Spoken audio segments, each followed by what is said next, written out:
ঈদের টানা ছুটিতে চট্টগ্রাম বন্দরে তৈরি হয়েছে কন্টেইনার জট। রোববার থেকে শুরু হচ্ছে চট্টগ্রাম বন্দরের স্বাভাবিক পূর্ণাঙ্গ কার্যক্রম। এ নিয়ে আরো বিস্তারিত জানাতে চট্টগ্রাম থেকে যুক্ত হচ্ছেন সহকর্মী আহসান রিটন। রিটন, চট্টগ্রাম বন্দরে আগামীকাল থেকে কার্যক্রম পুরোপুরি শুরু হবে। আজকে কি কোনো প্রস্তুতি রয়েছে, আর বন্দরে কন্টেইনার কি পরিমাণে জট তৈরি হয়েছে? বান্ডেল থাকলে প্রতি সেনমানিতে টাকা বাঁচবে। বিকাশ সেনমানি বান্ডেল কিনে জিতুন প্রতি লেনদেনে। দেখুন, আপনি জানেন যে আসলে সারা দেশের অন্যান্য প্রতিষ্ঠানের মতো চট্টগ্রাম বন্দর গত যেই 7 দিন ধরে সেটি আসলে পুরোপুরি বন্ধ ছিল না।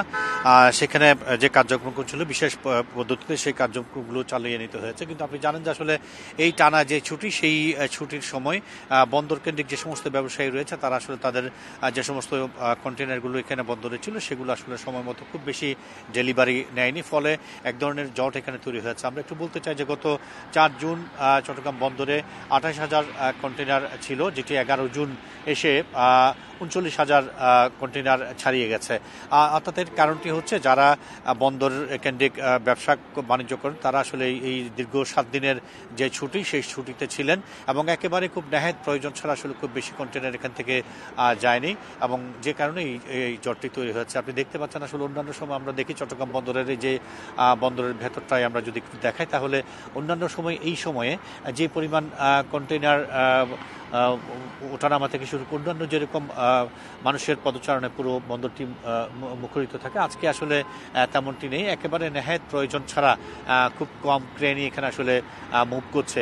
আমরা একটু বলতে চাই যে আজকে চট্টগ্রাম বন্দরে 42,712 একক কন্টেইনার রয়েছে। এর মধ্যে গত 24 ঘন্টা 2011 একক কন্টেইনার ডেলিভারি করা হয়েছে এবং রপ্তানির জন্য এই মুহূর্তে চট্টগ্রামে 3034টি কন্টেইনার বিভিন্ন জাহাজে তোলা হয়েছে এবং এই মুহূর্তে চট্টগ্রাম বন্দরে 112টি জাহাজ আছে, যেখানে যে সমস্ত জাহাজের মধ্যে 76টি জাহাজের মধ্যে কার্যক্রম চলছে। আমরা জানি যে আজকে পর্যন্ত যে সরকারি ছুটি, সেই ছুটি ছাটা খাটিয়ে কন্টেইনার জট কমাতে কি বন্দর কর্তৃপক্ষ দ্রুত কোনো ব্যবস্থা গ্রহণ করবে?